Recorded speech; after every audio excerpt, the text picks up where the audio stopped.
We begin the Gemara today in the bottom of Chaf Aleph Amud Beis, 4 lines from the bottom, going back to what it said in the Mishnah regarding how many aliyahs are there for Rosh Chodesh and Chol HaMoed. But Rosh Chodashim u'B'chol Shel Moed Kairin Arba v'Chulu. You read from the Torah 4 aliyahs. Ba Yeminei Ula Barav Mei Rave. So Ula Barav asks a question from Rave. The point here is going to be, how do we divide the aliyahs for Rosh Chodesh? If you look at the Kriya of Rosh Chodesh, it has in it 3 parts, or really 3 parshas. Every time there's in the Torah a pei or a samach, it's like another parsha. So what are the 3 parshas in Rosh Chodesh? We start with the parsha of the Karban HaTamid, Tzavas B'nai Yisrael. Then there's the parsha of Shabbos, Uvayoyim HaShabbos, which is 2 psukim. And then you have the parsha of Rosh Chodesh, which is, I believe, 5 psukim. So the question is, how are we going to divide the aliyahs? Let's see in the Gemara here. So Ketzad, what do we do? Ketzad Koiren, I said that is. How do we read it? So Tzavas B'nai Yisrael, V'amarta Aleim, is Karbani Lachmi, the first parsha of the Karban Tamid, Dahavian Tmani Psuki. So this is 8 psukim. Heichi Navid, how should we read these 8 psukim? Nikri Trei, should we divide it into 2 aliyahs, Tlasa psukim, and each aliyah is going to be 3 psukim, which is the minimum psukim that you need for an aliyah. Pashulu Trei. What's going to happen is you have 2 psukim left over from this parsha. What's the problem? You don't leave in a parsha when you finish an aliyah less than 3 psukim, as we'll see soon in the Gemara what the reason for this is. So that's not an option. Okay, so then let's do the other obvious option. Nikri arba. So divide it into 2 aliyahs. Each aliyah will be 4 psukim.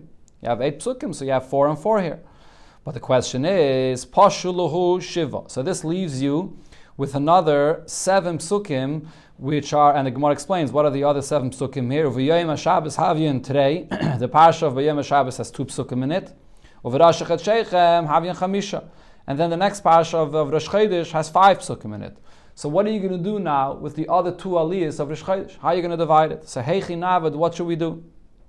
Nekri Trei Meha V'chad Mehanach. So maybe you'll say, so read 2 psukim from the parsha of Shabbos, and then 1 pasuk of the parsha of Rosh Chodesh. But you can't do that either. Why not? When you start a new parsha, you can't read from that new parsha less than 3 psukim of it. And this is also, the Gemara will explain soon why that is. So you can't finish off a parsha and leave over less than 3 psukim, and you can't start a parsha and read less than 3 psukim. So what are you going to do here? So the Gemara says the next option would be Likri Trei Meha. So then read 2 from the V'yoyim HaShabbos and Tlasa Mehach, and then read 3 psukim of the parsha of Rosh Chodesh.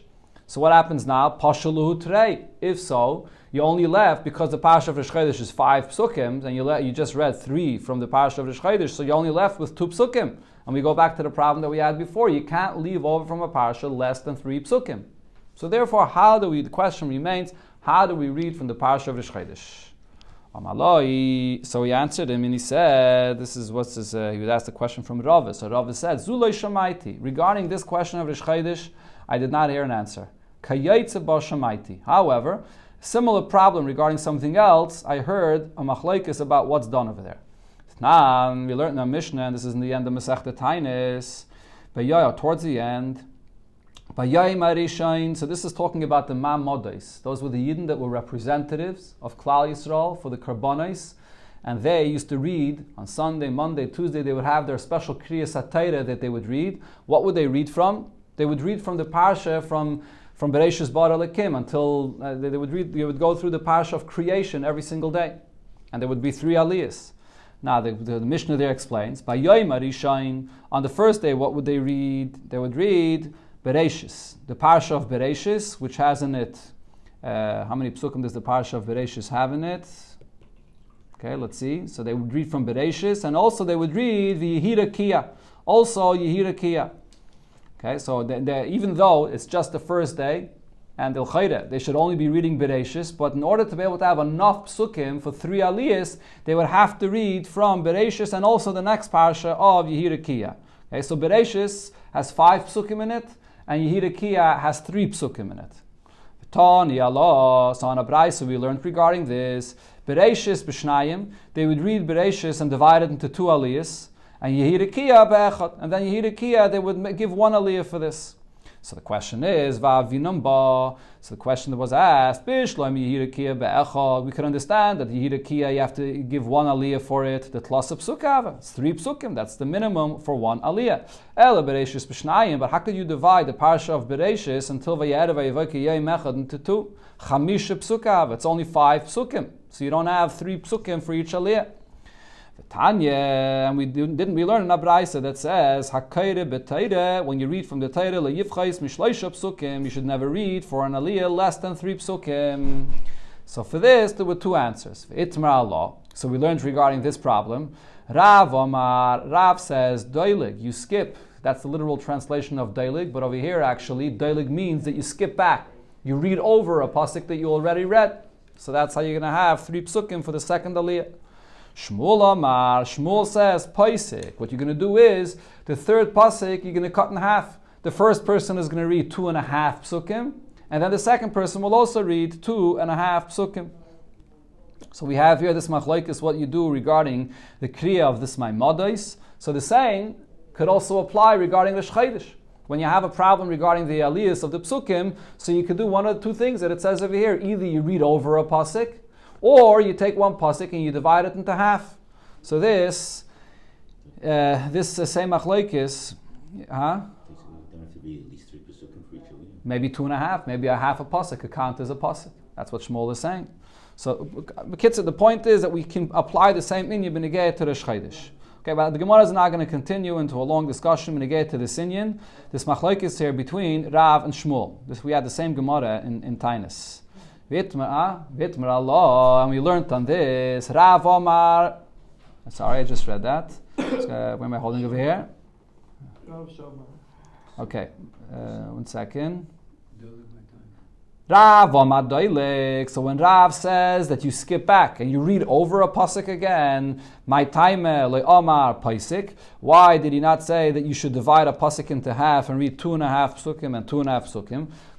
Because Rav holds kol psukid le paske Moshe, any pasuk that Moshe Rabbeinu himself did not divide, anan le paskinan le. We're not allowed to divide it. So you have to read a full pasuk. Shmuel Amar, Shmuel says paskinan le. You could divide a pasuk into half.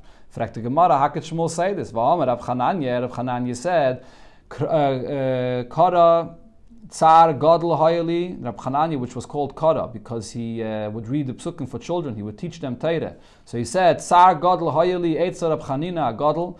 I had a lot of pain when I was discussing this matter with Rab Chanina Gadol regarding if I could divide psukim when I'm teaching it, even though Moshe Rabbeinu did not divide it. And he did not give me a heta to divide the psukim.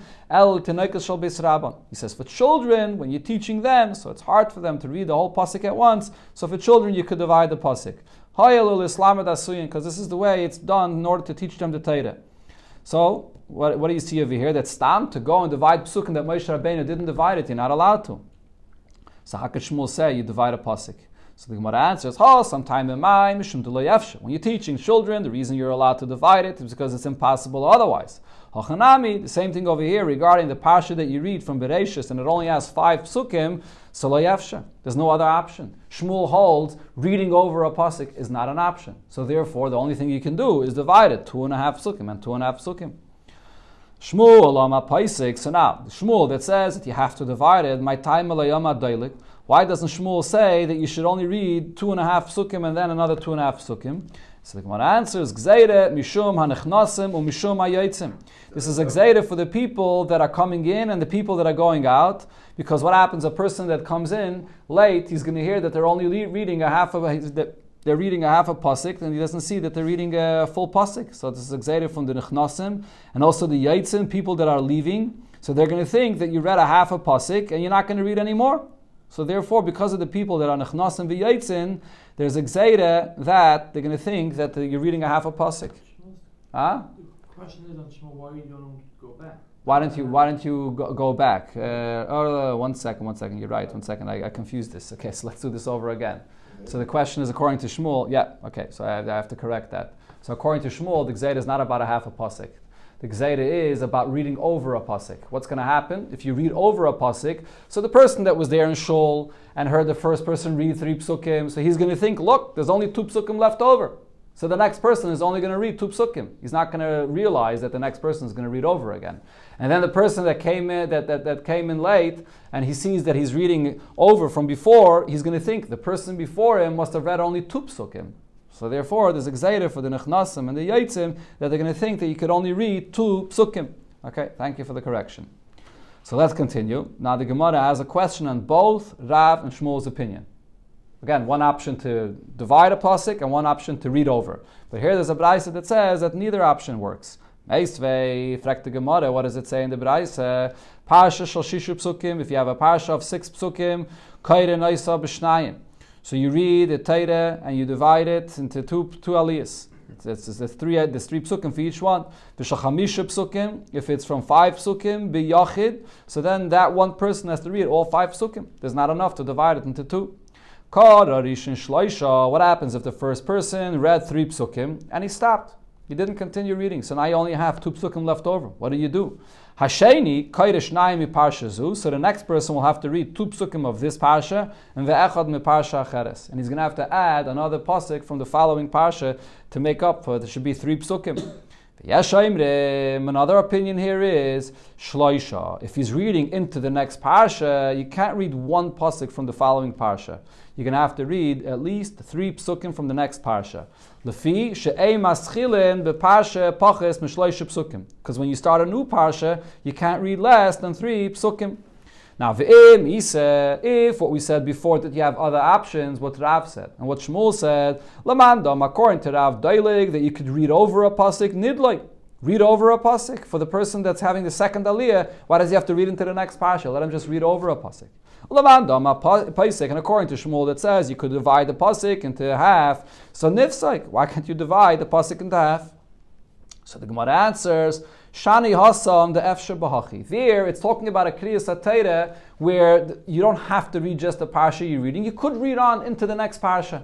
Let's say on Shabbos, or whatever it is, a situation where you have the continuation of the parsha where you could read on. So if you could read on into the next parsha. Over here, we're talking about Rosh Chodesh, or we're talking about on the Maimed that they used to read on Sunday, Monday, Tuesday. So every day you could only read from that day. You can't read on into the next parsha. That's not an option. So therefore we have the option of either just dividing the pasuk or reading over a pasuk. The Gemara, Amar Rab Tanchum, Amar Rabbi Shua ben Levi. Halacha keyesh omrim.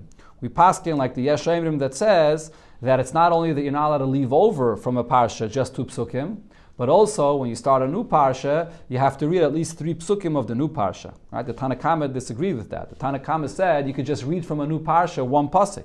But we paskin like the Yesh Omrim that you have to read 3 psukim from the new parsha.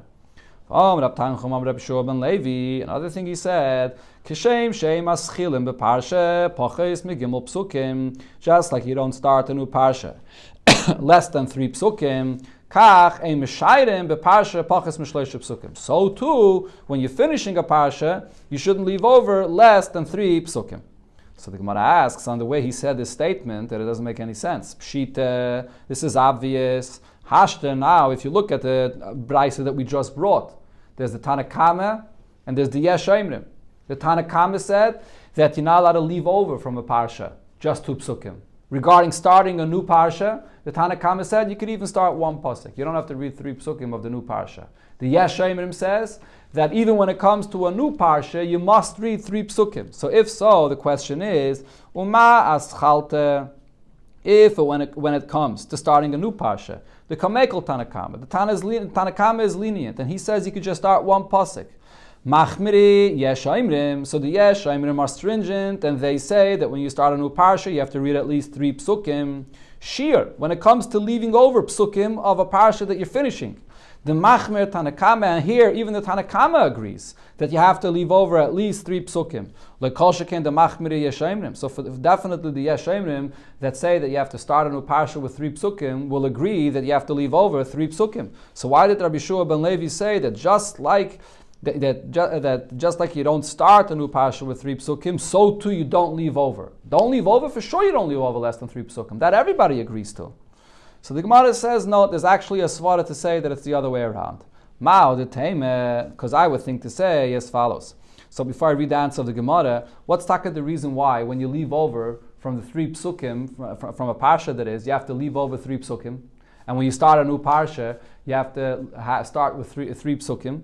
You have to go 3 psukim in. So Rashi explains that when you're leaving over a parsha, so there's a gzeira mishum hayotzim. If you're just going to leave 2 psukim, a person that leaves shul early is going to think that those 2 psukim that you left over, someone's going to get an aliyah and read just 2 psukim. And when you start a new parsha, there's a gzeira mishum hanachnasim. What happens if a person comes in the middle of the kriyas hatayra and he sees that you're reading just 2 psukim from a new parsha? He's going to think, they just started reading this new parsha and they only read 2 psukim in this new parsha. So therefore, the Gemara says there would be a svara to say as follows: Ma'al de teime, I would think to say nichnasen shchichi. People coming in late in the middle, that's something that's common, and therefore we have to be concerned about the fact that people are going to come in and see that you only read 2 psukim from a new parsha, so you must read 3 psukim of a new parsha. The fact that people might leave early, that's actually not something that's so common, that a person should go and leave in the middle of when the Sefer Torah is there, in the middle of reading from the Sefer Torah. So therefore, maybe I would say that when you're at the end of a parsha, to be concerned that you can't leave over 2 psukim because someone's going to leave early, that is not so common. Kamash Malon, that's why Rabbi Shua ben Levi said that we are concerned for that a person might have to leave early in the middle of the Kriyas HaTorah, so you can't leave over just 2 psukim at the end of a parsha. So now the Gemara explains the opinion of the Tanakama. The Tanakama, and according to the Tanakama, Mai Shna Shiuri Deloi, why does he hold that to leave over 2 psukim that you shouldn't? But to begin just 1 or 2 psukim from a new parsha, that you are allowed. So what's the pshat of his opinion?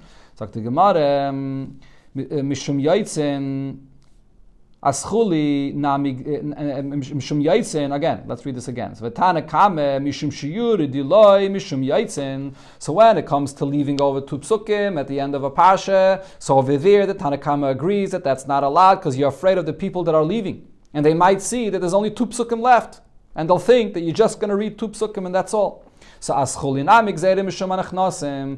gzeira should apply also when you start a new parsha, that you should be afraid that people are coming in the middle and they might see that you're just reading 2 psukim. So why did the Tanakhama not make both gzeiras?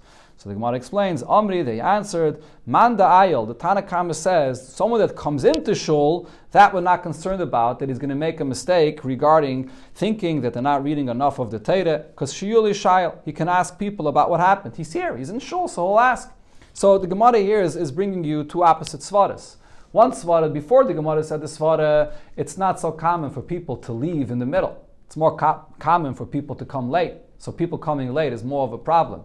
But now the Gemara is saying an opposite svara. Actually, yes, it's more common for people to come late, but those people that come late are here. So if they have a question about what happened, they'll ask what's going on. Why they're reading only 2 psukim? And they'll explain him, no, they're reading 2 psukim from this parsha, but they already read a pasuk from the previous parsha. So therefore the Tanakhama says, starting from a new parsha, 2 psukim is okay, because the person that's here will figure out what happened. But when you're finishing a parsha, and a person may have left, and he's going to think that there's only 2 psukim left over, that's a problem, because he's not going to be asking, he'll just assume that you're only reading 2 psukim. Sagt the Gemara, Shalach le Rabbe, berei de Rave le Rav Yosef. So Rabbe, the son of Rave, sent to Rav Yosef to say, Hilchas Mai. What's the halacha regarding this? Shalach le, he answered him, Hilchas doilig. The halacha is that you skip back, you read over a pasuk again, like Rav's opinion. V'emtzoi delgon. The middle aliyah is the one that skips back, like before we were speaking about Bereshis. The first one reads 3 psukim, and the second one reads over a pasuk, and he finishes the first parsha of Bereshis, and then the last aliyah reads the next 3 psukim from Yehirakia. And similar, we get to the Shchaidish, we do the same thing. The second aliyah, we read over again a pasuk that the first one already read. Okay, going back to the Mishnah, what did it say? Ze'aklal kol sheyesh bei musaf v'chulu. That any day that you have musaf on this day, so what do? So you read 4 aliyahs. The question was asked, Taina Sibur b'kama. On a Taina Sibur, how much do you read? How many aliyahs? Rish Chaydish u'mayid, do I say that when it comes to Rish Chaydish and Chalom Mayid, Eka Karban Musaf, because those are the days that has Karban Musaf Arba. So you have to read 4 aliyahs. Carbon musaf, but this is a day where there's no carbon musaf, so you don't read 4 aliyahs, you just read 3 aliyahs. Or maybe even on a fast day, hachanami ikka musaf tefillah. There's no actual carbon musaf on this day, but you do add a bracha in Shmei Nesra, the bracha of Aneinu that you add, so therefore it's more chashuv this day, so you have to add an aliyah as well, a 4th aliyah. Tashema, so the Gemara says, come let's see what it says in the Mishnah. That on a Shchaydish and on Chalamayid, so then you read two psukim, four aliyahs that is. So what do you see from this? Ha b'tainis sibur gimel. So you can understand that a tainis sibur, which is not a Shchaydish or Chalamayid, you only read 3 aliyahs. So the Gemara says, but this is no raya. What did it say before? B'sheni, u'b'chamishi, u'b'shabbos b'mincha, Monday, Thursday, and Shabbos b'mincha, Kairin Gimel. Then you read 3 aliyahs. So deduce from this that tainis tzibur arba, that on a tainis tzibur that was not mentioned here, you read 4 aliyahs. Elo, the Gemara says, meha leka lemishma. From this Mishnah, we can't prove one way or another, because from one part of the Mishnah it seems one way, from the other part of the Mishnah it seems another way. So from here there's no proof.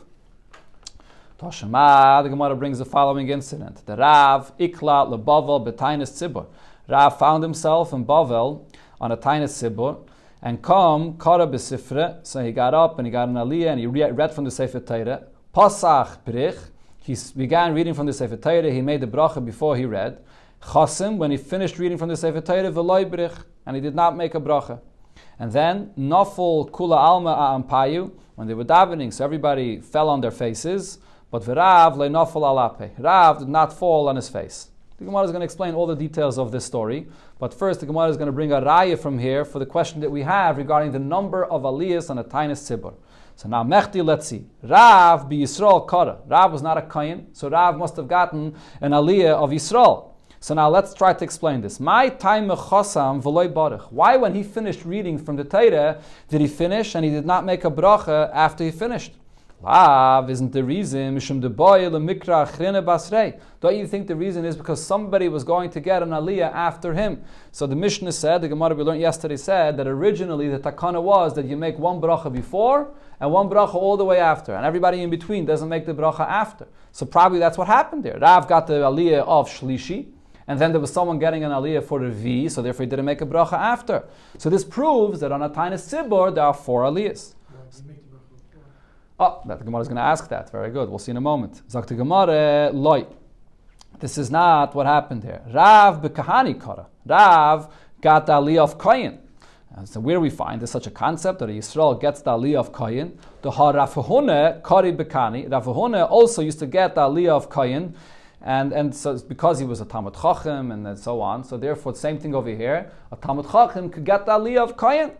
So the Gemara says you can't compare it to Rav Huna. Bishleim Rav Huna kari bekani. Rav Huna got the aliyah of kohen to ha'afil Rav Ami v'Ravasi the kani. Even Rav Ami and Ravasi, which were great amiroim, and they were kohenim chashivi the Ari Yisrael, and they were the most prominent of the Eretz Yisrael. Mechav kaifalul Rav Huna. Nevertheless, they were subdued to Rav Huna. Rav Huna was greater than them. So therefore, over there, Rav Huna was so great, so we could say that Rav Huna got kohen. El Rav, but regarding Rav that was in Bavel, how could we say that Rav was so great that everyone was subdued to him that he gets kohen? Ha'ike Shmuel the Kana have. There's Shmuel which was a kohen, and V'daber alei, and Rav made Shmuel the leader over him. Shmuel, in other words, was greater than Rav. So we see that there's no reason to say that Rav should be getting kohen. So the Gemara says no. Shmuel nami mechav have chayev leile Rav. Really, the truth is, Shmuel was subdued under Rav. Rav was greater than Shmuel. And the Rav, who the Ovid lay kibud. But Rav, nevertheless, gave him kavod. And the Ovid lay, but when did he give Shmuel kavod? Befonov, when Shmuel was in front of him. But Shaloi befonov, loy Ovid lay. But when it was not in front of Shmuel, so he didn't give him that kavod. So therefore, Rav was getting kohen because he was a big Talmud Chacham, and everyone was subdued to Rav. That's what happened there. He didn't get the aliyah of Yisrael. There's 2 pshatim in this, what this means, that Rav gave cover to Shmuel when he was in front of him and not when he was not in front of him. Rashi says that when Rav was together with Shmuel and they would walk into a place, so he would allow Shmuel to walk in first and then Rav would walk in afterwards. But if here we're talking about when they were davening in the shul in the tainis tzibur, Rav and Shmuel weren't even necessarily in the same city. Shmuel was in a different place. Shmuel was in Pumbedisa. So that's what Rashi says. That Shmuel was not, Shmuel was in Nerdo actually, sorry. It says Shmuel Ehai beBavel, but he was in Nerdo. But there's others that say that it could even be that Shmuel was here in the same minyan. He was in the same Shmuel, in the same shul that is. And they were in the same shul together. But they weren't walking in together in the same door. When they're walking in the same door, then Rav let him go ahead. But in the same shul, Rav was the Rav of the shul. Rav was, everyone was kafuf to Rav, and therefore Rav got kohen. So what happened there? Another thing just to point out about this Gemara, here in this Gemara you see that a Talmud Chacham gets Kayin. But we don't paskin this way. What we paskin is that a Kayin comes before, even a Kayin Ama'aretz comes before the biggest Talmud Chacham. Okay, let's continue. The Gemara says, and I'll prove to you that this is what happened over here. Hochanami mistavre, that Rav got Kayin. The Rav Bekani Kara that he read from Kayin. If you're going to say he got the Aliyah of Yisrael, the third Aliyah, Lefonel, my time of Baruch. So then why did he make a bracha before he began reading? If you're saying that we're going according to the original takana, that only the first person makes a bracha before, and he's getting Yisrael, third Aliyah, why is he making a bracha before? The Gemara is, this is after they made a takana that every individual person should make a bracha before. So therefore he made the bracha before. If it's after that takana, he should make the bracha afterwards as well. And says the Gemara, Shani Heichid Yosef Rav. The place where Rav is sitting is different when they made this takana. Why? The male Aili, it does happen that people come late to shul, and therefore the takana that you should make a bracha before applies for the people that come late, and they shouldn't think that you don't make a bracha. Meifik loy nafki. However, nobody leaves early. When Rav is here, Rav taught them that you don't leave early in the middle of Kriyas HaTorah. So therefore, the takana that you have to make a bracha after, if you're not the final aliyah, does not apply because nobody is leaving early. So therefore, it could actually, so what happened over here is, Rav got Kayin, he made the bracha before, and he did not make the bracha after. So we have no raya from here that on on a Tainis Tzibur, they would read 4 aliyahs. Could be Rav got Kayin. That's the conclusion of this, so there's no raya from here. Gemara brings another raya, and here it says it clearly. Toshema, the Brisa says, Klal, here's the rule. Kol sheyesh bo bittul malacha la'am. If it's a day that people have to go to work, and if you're going to read extra, you're taking away from their work. Kagain Tainis Tzibur. On a Tainis Tzibur, you're allowed to work. And Tisha B'Av, even Tisha B'Av, in a place where it's a minhag to work, you're allowed to work as well. So Kairin Gimel, you only read 3 aliyahs. V'she'ein bo bittul malacha la'am. If it's a day when people are not going to work, Kagain Rosh Chodeshim v'Chol Mayid, on Rosh Chodesh or Chol Mayid, Kairin Dalet. So on this day you read 4 aliyahs. Rashi and Tosfos point out in Rosh Chodesh it says that the women don't work, but men, of course, could go to work on Rosh Chodesh, so therefore there's no bittul malacha. Shmami, no, this is a clear brisa that says that there's only 3 aliyahs on a Tainis Tzibur. Now, but Rav Ashi actually says, he argues with this. Rav Ashi says, but from what we said in our Mishnah, we did not learn this way. Why? What did it say in our Mishnah? Zeh haklal, here is the rule. Kol yom sheyesh bei musaf. Any day that there's musaf on this day. Ve'ein a yontif, and it's not a yontif, kairan arba. You read 4 aliyahs. So as we had before in the Gemara, whenever our Mishnah says zeh haklal, it usually comes to include something more that was not mentioned in the Mishnah. So lasuye mai, this zeh haklal, what else is it coming to add? Lav, don't you think, la suye tainis tzibur v'tisha b'av, that it's coming to say that even a tainis tzibur and tisha b'av is considered to be a day sheyesh by musaf.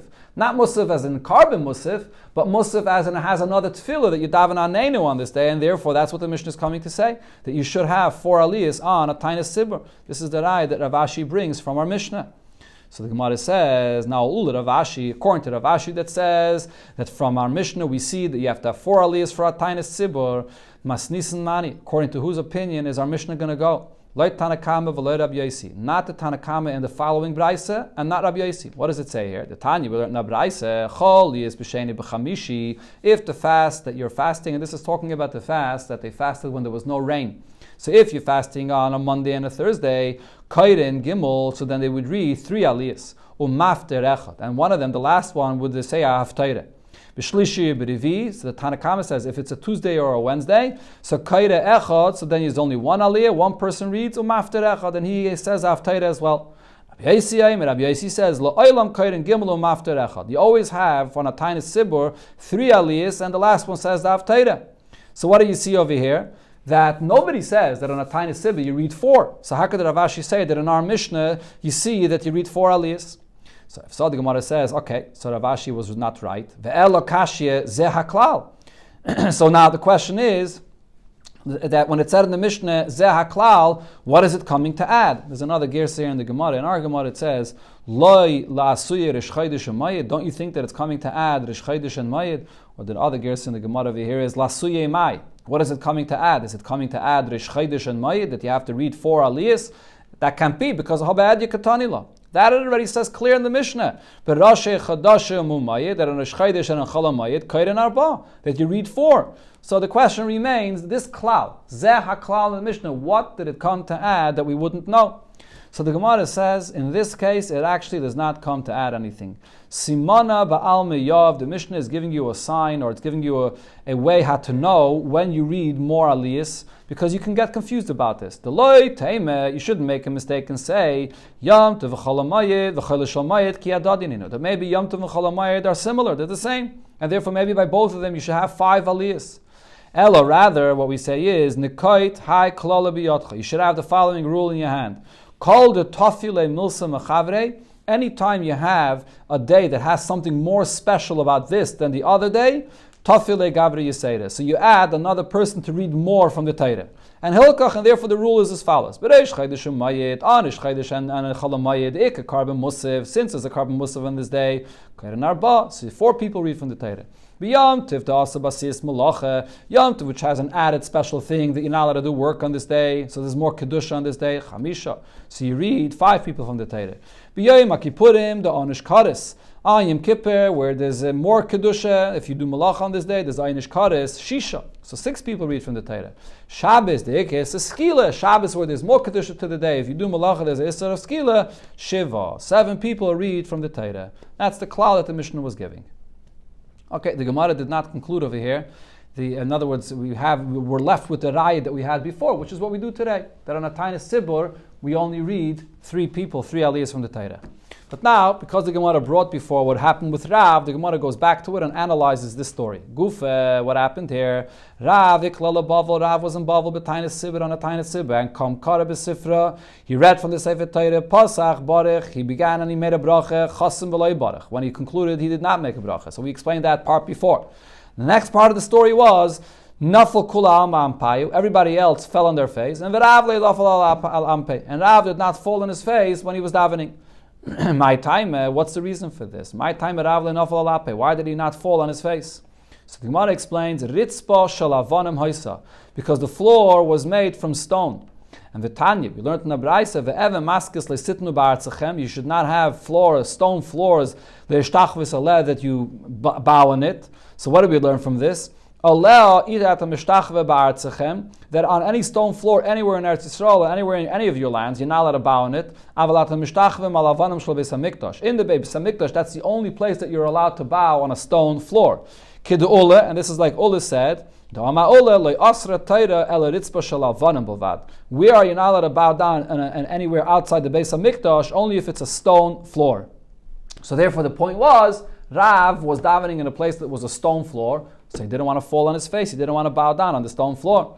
Frek the Gemara, so why is this only an issue for Rav? Afila kulanami, everybody else as well should not be bowing down. And it says the Gemara, kamei de Rav havoy. The stones on the floor were only in that place where Rav was standing. Frek the Gemara, so what's the big deal? So let him move and go into the place where the rest of the tzibur is, and let him bow down over there. So the Gemara says, no, he did not want to be matriach, the tzibur, to go in their place and make other people uncomfortable there, so therefore he remained in his place and he did not bow down. Another answer, or the answer is, Rav pishut yadayim v'raglayim hava ovad. When Rav would fall on his face, he wouldn't simply fall on his face, for example, like when we say tachnun today, that we put our face down, but he would actually totally prostrate himself, he would spread out his hands and feet on the floor. And that's the issue of doing this on the stone floor. And like Ula said, the Omar this that you're not allowed to bow on a stone floor is only if you're fully spreading out your hands and feet on the floor. So if he couldn't totally prostrate on the floor that way, so let him at least fall on his face without completely spreading out on the floor. Even without spreading out his hands and feet on the floor. So the Gemara, no, he didn't want to do that because he did not want to change from his minig. So here, the Mefarshim say, here you see how important it is not to change from a minig. He would rather not do anything at all. He does not want to change from his minig. Now the Gemara says another pshat b'chlal on this whole Indian. Why did Rav not fall on his face? Nothing to do with the stone floor.